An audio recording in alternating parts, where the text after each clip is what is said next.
qui devront s'acquitter d'une amende de 230 francs, de quoi faire réfléchir les nombreux automobilistes qui vont prendre la route cette fin de semaine.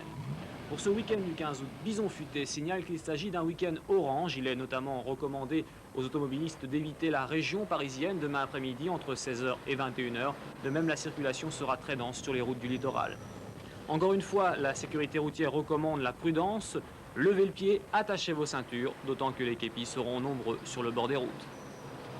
Les commerçants et restaurateurs du Nord-Pas-de-Calais n'ont qu'à bien se tenir. Les super enquêteurs du ministère de l'économie sont sur le pied de guerre en cette période estivale, attentifs à la moindre fraude. Et oui, des consignes ont été données dans ce sens. Les agents de la direction régionale de la concurrence, de la consommation et de la répression des fraudes surveillent deux choses, la fraîcheur des produits et l'affichage des prix.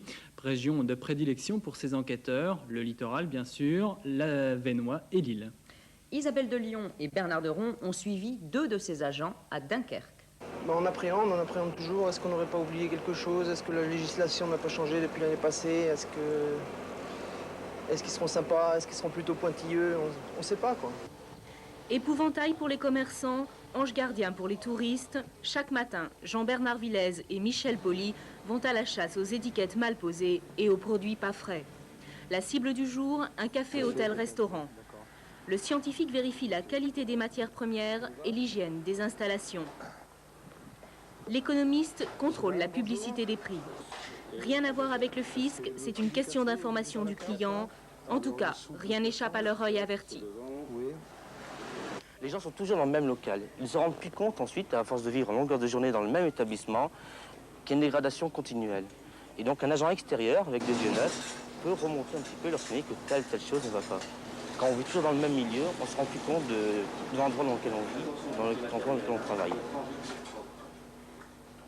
Une quarantaine d'agents sillonnent ainsi les principales zones touristiques du département.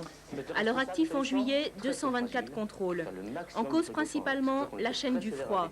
Congélation, décongélation, recongélation et au bout du compte, des risques de contamination. Aussi, les contrôleurs n'hésitent pas à pratiquer des prélèvements bactériologiques. Je pense que c'est normal au niveau de la consommation. Je fais mes courses aussi, je vais au supermarché, c'est normal, je suis content d'avoir des produits frais. J'estime que les clients sont contents d'avoir de bonnes glaces. Quand on va au restaurant, d'avoir de bons produits. En général, les gens tiennent bien compte de vos observations. En général, disons, il ne faut pas généraliser trop, en général. Mais ça, c'est tout l'intérêt, parce qu'après, du rôle de conseiller que nous avons, on devient pénal, et là, on devient vraiment des gendarmes. Ils ont dressé 14 PV, donné 14 avertissements en un mois. Sur 224 contrôles, cela représente un peu moins de 12% de manquements, un taux satisfaisant.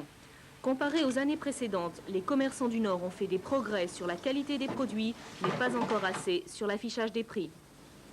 Moi, ce que j'aime bien, c'est quand on passe un établissement et qu'on repasse, on laisse un délai de quelques temps pour que les établissements soient remis à neuf, parce que quelques temps plus tard, et qu'on voit l'établissement les gens ont tenu compte de nos observations. Là, j'estime que j'ai bien fait mon travail et je suis content. En août, opération spéciale huile de friture. C'est donc sans aucune arrière-pensée que l'on pourra manger des moules frites. Le canal de Roubaix